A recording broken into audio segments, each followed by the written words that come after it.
संपेपर्यंत कुरकुरीत राहणारी चकली तयार करण्यासाठी 1 कप फुटाणे घेतले, त्याचं पावडर तयार करायचं। 1 कप पावडर तयार झालेला आहे। आता सारख्या कपाने 3 कप तांदूळ पीठ मोजून घ्यायचं। हा घरी तयार केलेला तांदूळ पीठ आहे। तांदूळ छान स्वच्छ धुवून त्याला फॅनखाली सुकवून गिरणीमधून लावून आणायचं। दोन्ही पीठ एकदा मिक्स करून घ्यायचं। यामध्ये 2 चमचे पांढरे तीळ, अर्धा चमचा ओवा घ्यायचं, त्याला हातावरती छान असं क्रश करून घ्यायचं।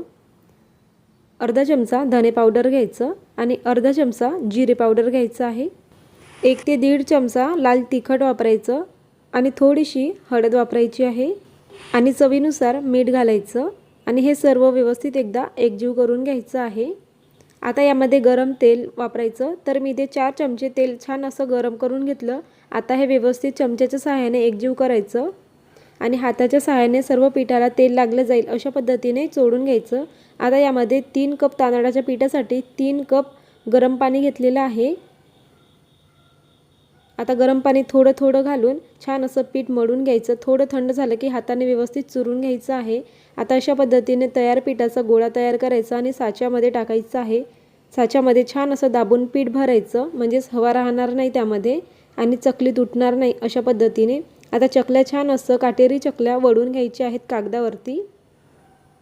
छोट्या मोठ्या मीडियम कोणत्याही आकारामध्ये तुम्ही ते चकल्या वळून घेऊ शकता तुमच्या आवडीनुसार।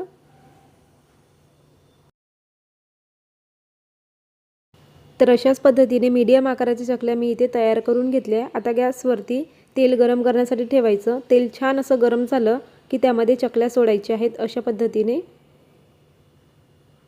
चकल्या सोडून झाल्यानंतर लगेच पलटवून घेऊ नका, नाहीतर चकल्या तुटू शकतात आणि गॅसची फ्लेम मीडियम ठेवायची आहे।